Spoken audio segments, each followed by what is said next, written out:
Take a dollop of cost of living concerns, a dash of family values, and voila, a budget reply a la Dutton. Ban sports betting advertising during the broadcasting of games, sensibly manage migration with proper infrastructure planning, stop scams and financial fraud. Use zero-emission nuclear power today.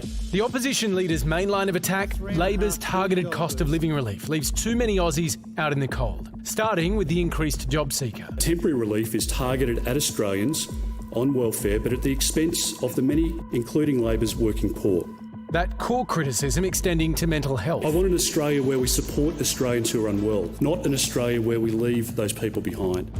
Dutton has pledged to reverse Labor's December decision to cut free psychology sessions from 20 to 10. And today, the Shadow Mental Health Minister doubled down. Psychologists are calling out, the mental health sector's calling out, people who are suffering with mental health issues are calling out for these sessions to be returned, but the government isn't listening. But the non-Shadow Health Minister hit back, claiming the COVID-era policy had thrown the whole system out of whack. It made wait lists worse, and it cut tens and tens of thousands of people out of getting any psychological support whatsoever.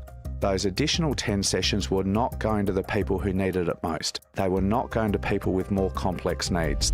Like so many Australians, Sienna Gladstone's mental health journey has been a long one. I was first diagnosed with depression and anxiety when I was 8, and I've seen a counsellor since then.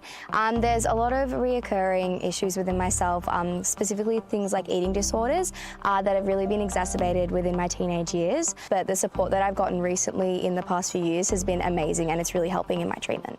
And she knows there's no such thing as a quick fix. I think when we're looking at the 10 sessions being adequate versus inadequate, there's no definitive answer to that. It's not black and white. It's looking at each person as an individual and understanding that every person needs different things catered to their needs.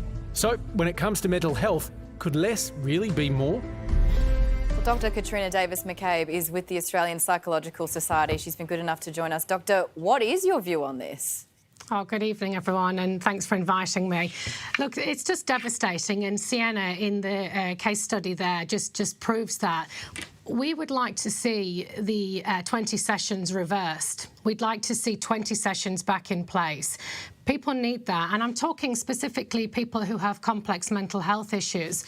You see, research shows us that when someone is suffering, let's say from PTSD or persistent depression, 10 sessions simply isn't enough. They need a dose of treatment that's around 18 to 20 sessions to adequately treat the problem so that they can get better. So, you know, the government's own independent report actually said that we need to keep the 20 sessions in place. So that's what we need to see, and certainly we'll be working with government to push for that. But Doctor, currently, isn't there more demand for psychologists than there is supply? So would this proposal potentially take some pressure off the system? There's huge demand for psychologists at the moment. We know that 1 in 3 psychologists currently has their books closed, and before the pandemic it was 1 in 100. But I think government are listening to that, and they're certainly listening to people on the ground, and have actually, you know, announced in the budget this week they've put more money into workforce and training of psychologists. Isn't part of the issue here that the statistics around what was available during COVID meant that the people that were most likely to take up these 20 sessions disproportionately were in higher income areas in major cities, and that because of those pressures you're acknowledging on the broader system, it means that a whole stack of people that really need this help are missing out. Do you acknowledge that? Do you accept that? Yeah, look, we acknowledge that more needs to be done, particularly for people in rural and remote areas, and also those from lower socioeconomic backgrounds.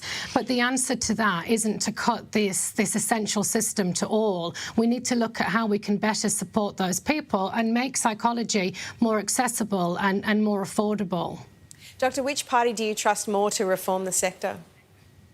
Oh, interesting. Look, I think in a mental health crisis, what we need to do really, we need to put the patient's mental health above any politics. So we're just willing to work with anyone that will help us get the mental health support that people need. Dr. Katrina, thank you very much for joining us tonight. Thank you so much.